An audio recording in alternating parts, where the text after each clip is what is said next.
Central Missouri Track and Field competed at the Iowa State Classic last week, here with head coach Kip Janvrin. Coach, you saw a lot of good things up there last week. I want you to give us a quick recap. Well, Iowa State's kind of one of the meets we look at on our schedule where we really go up there with the intent of having some good performance running fast and seeing improvements running against Division I competition on a 300-meter track. And so we ended up taking, I think, 6 girls and 14 guys up there, and everybody competed really well. Very pleased.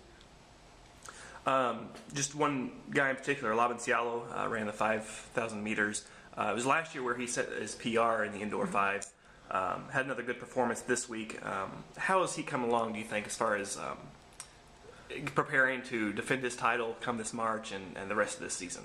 Well, Labin's never satisfied, which is a good thing. And, he won up there. I don't want to say he won easily, but it was really his race the last mile. And he was frustrated because the competition wasn't better. Last year up there were several people, and the race was really fast. And he's kind of a guy that likes to compete. And so when he had to take the race late in the race with the last mile, he was not happy to have to force the pace. But he looks good right now. He's running well in all the races, and he's a very important cog in our conference title hopes.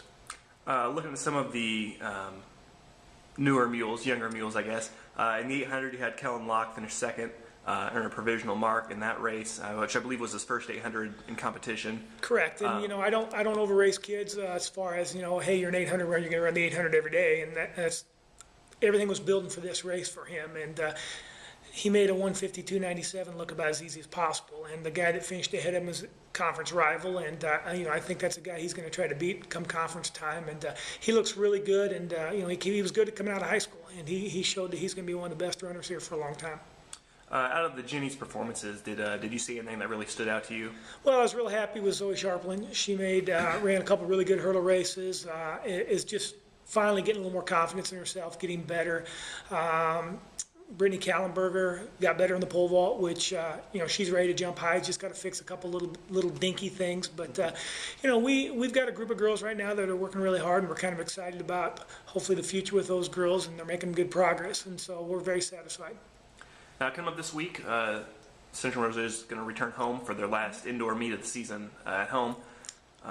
Gives a preview of kind of what to look for there. You can be running a lot of your top runners, or you can use it to kind of bring along your younger kids again, or? Well, a lot of the kids that maybe don't get into the conference meet, this is their last indoor opportunity. Right. So, and there will be some kids on our team, to be honest, are trying to run to get into the conference meet, that they need to show that they're one of our better kids and that they have a chance to possibly score.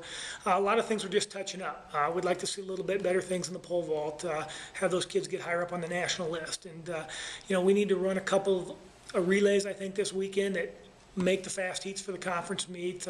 I don't want to overcompete anybody that's going to do a lot of things at the conference meet. So we just need to keep getting better and be really more focused on what the future is, which is our conference meet. All right, Mulse Jennies return home this Friday here in the Multi for the final indoor meet of the season. Coach, thanks. Thank you.